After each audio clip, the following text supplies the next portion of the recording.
Kung magkakasya ba yung sahod mo kontra sa cost of living. Kasi kung walang matitira, mas mataas yung cost of living kaysa sahod, bakit ka palilipat?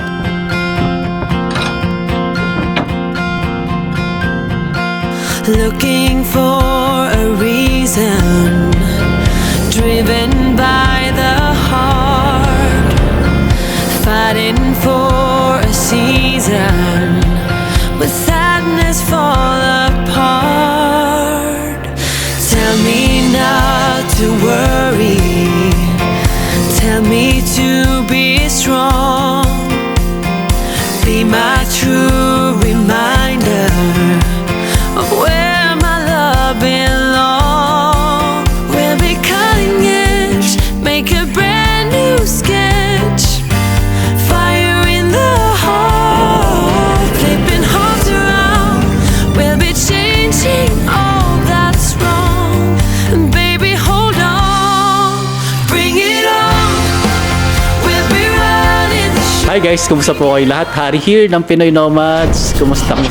Kung ako po'y tatanungin, napakabuti naman po ng aking kalagayan, sampu ng aking pamilya. By the way guys, thank you so much sa lahat ng mga nanonood, sumusuporta, nagko-comment, nagtatanong, at higit sa lahat sa mga nag-subscribe po sa ating maliit na YouTube channel. Malaking tulong po yan para ma-inspire po at lalong ganahan po tayo gumawa ng mga videos that is relevant sa mga future nurses na gustong lumipat dito sa California. So by the way, ako nga po pala si Hari ng Pinoy Nomads at ako po ay isang registered nurse na kasalukuyan pong nakatira at nagtatrabaho dito sa California. Kasama ko po yung misis ko at yung dalawa kong anak. Dito po kami nakatira sa Northern California.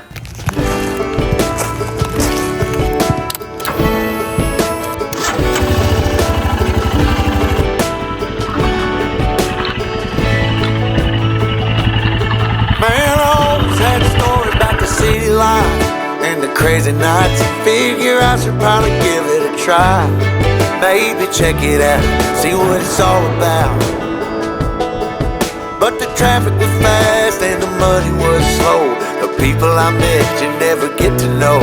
I kinda miss this place I used to live back home. 'Cause up here it's breakneck, paycheck, rat race, what's next? I'm tired of feeling like a small fish in a big pond. I think I'll go back where I came from, where everybody knows my name. My friends are still the same. I guess the slow life hit me just right, like a bonfire on a cold night. Hell, and you can keep your 9 to 5. Happy with the simple life. So guys, ang video natin for today ay base po sa isang tanong ng kababayan natin. Ang pangalan niya ay si Mr. Vlog 6588, no? Tanong niya po ito doon sa isang video po natin. So sabi ni Mr. Vlog 6588, "Hi sir, nasa Midwest po kami and planning to move sa NorCal or Northern California. Sustainable kaya even without OT? And with savings pa kaya kahit single earning household lang with 2 kids?" Napanood ko kasi yung cost of living ninyo and based doon ay mukhang sustainable naman and with savings pa. 5 years experience outside US pero sa US 2 years lang. Magkano kaya usually yung rate? So napakaganda yung tanong. I know marami sa ibang states, pati yung mga nasa Pilipinas, sa iba pang part ng mundo guys, no? Or nagpaplanong pumunta dito sa US, lalo na sa California, ay syempre nasa isip natin kung magkakasya ba yung sahod mo kontra sa cost of living. So by the way guys, kung hindi nyo pa po napanood, mayroon po akong video comparison ng sahod at saka ng gastos namin dito sa California. Binasi ko po yung video na yun sa last year na income at saka yung monthly expenses po namin, no? So I hope mapanood nyo rin po yun para magkaroon po kayo ng idea kung sustainable nga ba or magkakasya yung sasahurin nyo dito sa California. By the way guys, sa mga nagtatanong din doon sa video na yon about sa sweldo at saka sa gastos, ay yung sinweldo ko po nung last year based dun sa W2 ko. So base pay lang po yun, wala pong overtime pay. So hindi po ako nag-overtime. Bali ang pasok ko po is 3 times a week, no? So 12 hours per week. So bali 36 hours. Mayroon po akong natatanggap na night differential. Kung nasaktuhan na nag-work ako ng weekend, mayroon din po yung weekend differential.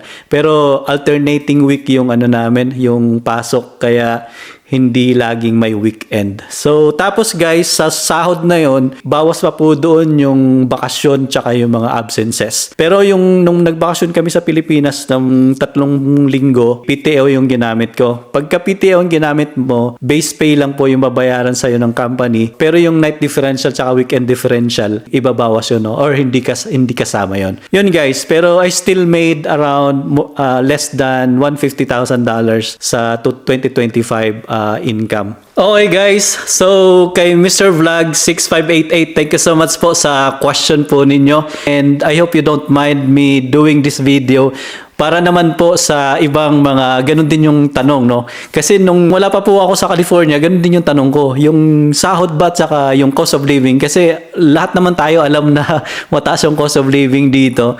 Isa sa mga most important thing to know ay kung magkakasya nga ba or kung may matitira pa ba or hindi.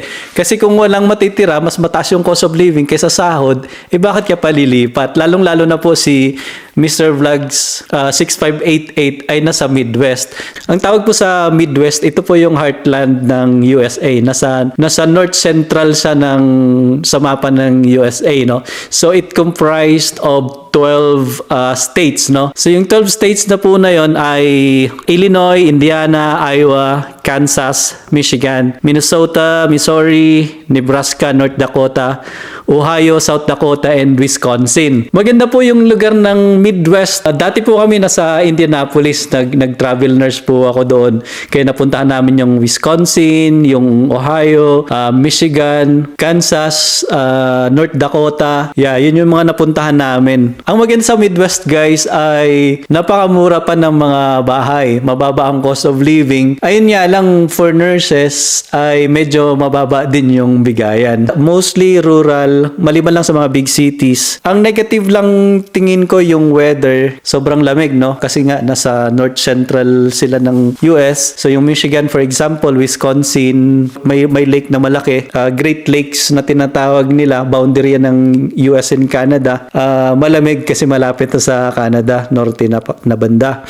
Pero yeah, relatively cheaper to live, no? Lalo na kung gusto mong bumili ng bahay, may mabibili kang malalaking bahay, malalaki yung lote, na mura lang. I'm not sure dito kay Mr. Vlog 6588 kung ano yung reasons niya kung bakit gusto nilang lumipat sa California. So, iba-iba naman po tayo ng goals in life. Hindi niya nabanggit kung bakit gusto niyang lumipat po dito. Pero guys, kung gusto niyo makabili ng bahay na mura, tsaka malalaking lote, malalaking bahay, mga mansion, ganyan, sa Midwest po kayo pumunta, no? Malalaki talaga yung bahay doon. So, dito tayo mag-focus guys sa kanyang tanong, which is, sustainable kaya even without OT and with savings pa kaya?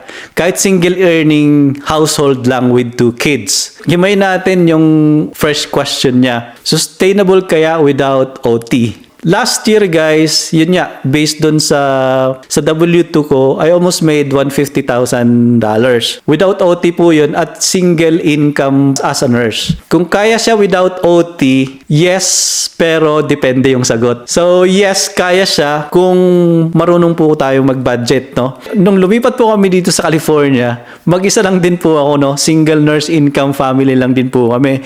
Kasi nung lumipat po kami dito, under TN status po kami, no? Kami po kasi ay Canadian citizen, no? From Canada. Lumipat po kami dito ng 2020. Pag Canadian citizen ka, mayroong agreement yung US, Canada, and Mexico, yung North American Free Trade Agreement. Pwede kang pumunta dito sa US na magtrabaho for 3 years gamit yung TN status mo na yun, no?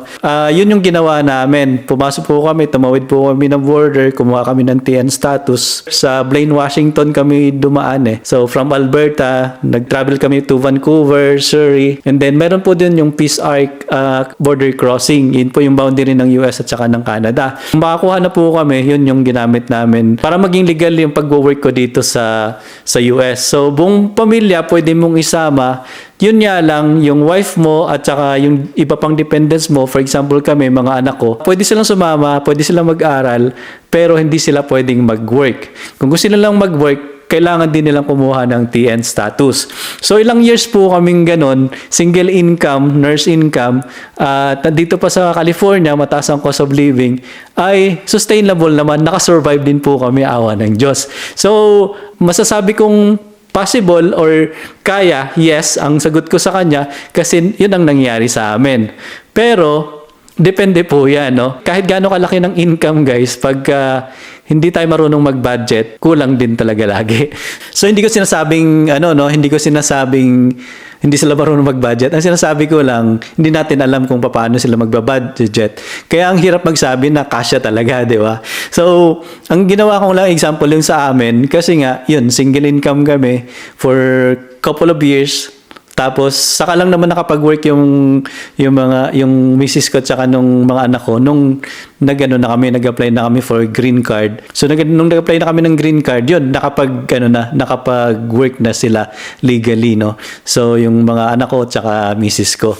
Pero nung wala pa silang papel na to legally work dito, ay yun, mag-isa po ako nagtaguyod ng pamilya ko. And awa ng Diyos, nakasurvive at nag-thrive naman din po kami dito sa California kahit mataas ang cost of living.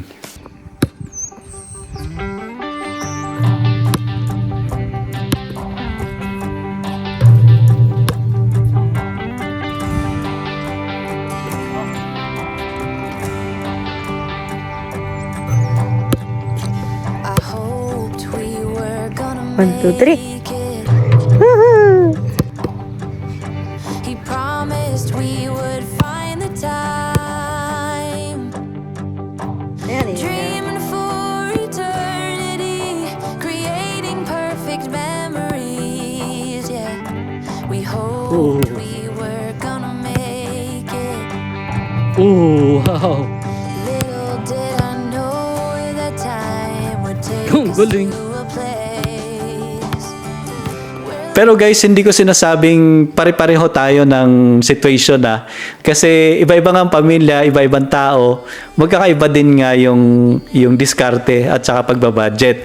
So, maaring ito, napagkasya namin yung sahod ng single income, maaring sa inyo hindi, no? Kaya, syempre, mas alam nyo kung ano yung magwo-work sa inyo, no? Very personal, guys, yung tanong na to, no? Hindi ko masasabing kasya or hindi talaga. Kaya ang sabi ko, depende. Kahit saan namang lugar, guys, kahit hindi dito sa California, yung sweldo at saka yung expenses or yung cost of living, nakadepende po yan sa atin. Tapos guys, nung pumunta kami dito sa California, that was 2022. Nagkasya yung single income. Pero dati po kasi, sa apartment lang po kami nakatira nung unang dating namin. I was working as a travel nurse. So yung rate ko before ay relatively mas mataas kaysa ngayong staff nurse. Pero konti lang naman pala. Hindi naman ganun masyadong malaki yung difference. Pero guys, hindi ko masasabing yung 2022 at saka 2026 na cost of living ay the same. Mula last year hanggang ngayon guys, sobrang taas ng mga bilihin. Mataas ang groceries, yung gas, cost ng insurance, ng lahat halos guys, yung kuryente, tubig, yung gas ng bahay. So, lahat nagtaasan. Kaya this year guys, or sa mga susunod pang mga taon, hindi ko masasabi kung kasya pa yung single income sa isang pamilya, kahit nurse ka pa, or kung hindi mo kailangan mag-OT. Hindi ko mapapromise po yan at I'm not promising anything, no? So, still, kayo pa rin yung dapat mag-research, no? Kung kakayanin ba o hindi. Kung pwede nga lang kay Mr. Vlog 6588, possible sa, for example, maging travel nurse muna siya dito. Kung pwedeng ganun mangyari. Try niya kung anong city yung gusto niyang puntahan. So, by the way guys, yung cost of living, nakadepende pa rin po yan sa city or location kung saan po kayo nandun pondo doon. Kasi maaaring yung 150k, 200k, 250,000 a year na sahod ng isang nurse ay hindi kasya kung saan kayo pupunta, no? Kaya maraming variables, kaya dapat research. Hindi lang isang tao or isang nabasa nyo, napanood nyo yung pagbabasihan nyo ng decision making. Kung kaya nyo po, Mr. Vlog 6588, na pumunta po dito, observe nyo yung lugar, or kung makapag-travel nurse po muna sana kayo, makita nyo, makapag-work kayo dito, at kung hindi mo nakasama yung family, tapos kung kaya talaga or nakapag-desisyonan mo na talagang para dito kayo sa California, ay saka nyo na sila kunin kahit ilang months lang, no, para matry nyo. So yun po, kasi big move din talaga kahit dito lang sa US, magastos mag-move sa California, guys, kasi pag nag-move ka dito, yung mga gamit dadalhin, yung security deposit, tsaka 1 month advance na renta, tapos maninibago kayo, lalo na galing Midwest. Nung galing kami Indianapolis, pumunta kami sa Safeway. Halos hindi kami makabili. Yung mga bili dito, karne, gulay, prutas, lahat mataas. Tapos aside pa dun sa mataas, may sales tax pa, laki. Halos yung gas sobrang mahal talaga. Halos ayaw namin magpagas kasi ang mura ng gas sa Midwest, di ba? Wala pang $2 nung umalis kami, or mga less than $2. Nung nasa Texas nga kami, walang $1 per gallon. Pero nung mga 2020 pa yun, guys. So ngayon, I'm not sure kung magkano sa mga states na outside ng California. So alam ko po yung California talagang pinakamataas. Siguraduhin nyo, guys, na mahaba yung PC nyo, mahaba yung may savings po talaga kayo bago kayo lumipat dito, kasi sobrang mahal lahat. Pag-isipan nyo at pagplanuhan, pag-pray nyo talaga ng maayos bago kayo lumipat dito, lalo na sa panahon ngayon, guys, kasi sobrang bigat ng mga expenses dito. By the way, mayroon po akong kababayan na dating kasi ko din, no, from Palawan. Nakatira sila ngayon sa Indianapolis. Physical therapist yung asawa niya, tapos siya ay nurse. So, balak nilang pumunta dito sa California. So, ang ginawa nila last year, parang November or October yata, pumunta sila dito. Dumalaw pa nga dito sa bahay eh. So, yun, kwento-kwentuhan kami. Tapos may dinalaw din sila sa Sacramento kasi parang gusto nilang puntahan Sacramento, Roseville area. Yun, magandang ginawa nila. Bakasyon nung anak nila. So, may dalawa silang anak din, no? Babae pareho. Gusto ditong college nung panganay. Kaya gusto nilang lumipat ng California. So, ang ginawa nila, nagstay sila dito or nag-visit sila, ocular survey, ganyan, ng mga 1 linggo yata silang nagstay dito sa friend nila sa Sacramento. Tapos, pumasyal din sila dito sa amin. So, kwento-kwentuhan kami. So, magandang ginawa nila, nag-ocular survey para ma-feel nila kung ano kung para sa'yo talaga yung lugar, guys. So, sila buong pamilya pumunta rito. This is great. So, ganun din po yung gawin nyo para hindi kayo magulat, kasi hindi paraiso ang California, guys, no? Maraming magagandang bagay dito, pero marami ding pangit. So, maganda dito ay mataas ang bigayan ng mga nurses. So, pinakamataas sa buong states. Tapos may union, nurse to patient ratio, marami kang support, marami kang help, may mandatory break. Maganda yung weather. Relatively safe naman, pero yun, ang cons dito, guys, masyadong mahal talaga, cost of living. May mga lugar na mataas yung crime, tsaka homelessness. Tapos uso dito yung wildfire, lalo na pagka summer. Minsan nasa bundok yung wildfire, pero yung smog niya coming from the wildfires, nakakarating yan dito sa bayan. Timbangan yung maigi yun, maraming mga pros and cons, pero nasa sa inyo po yun. Anong mas matimbang sa inyo, guys? So, wala namang perfect na lugar. So, same sa California. Sabi ko, hindi paradise to. Pero we enjoyed living in here. So, kung hindi mo isipin or kung ma-offset naman ng sahod nyo yung cost of living, maganda, guys. So, yun lang po, guys, ang ating video. Thank you so much for watching. God bless everyone. Bye.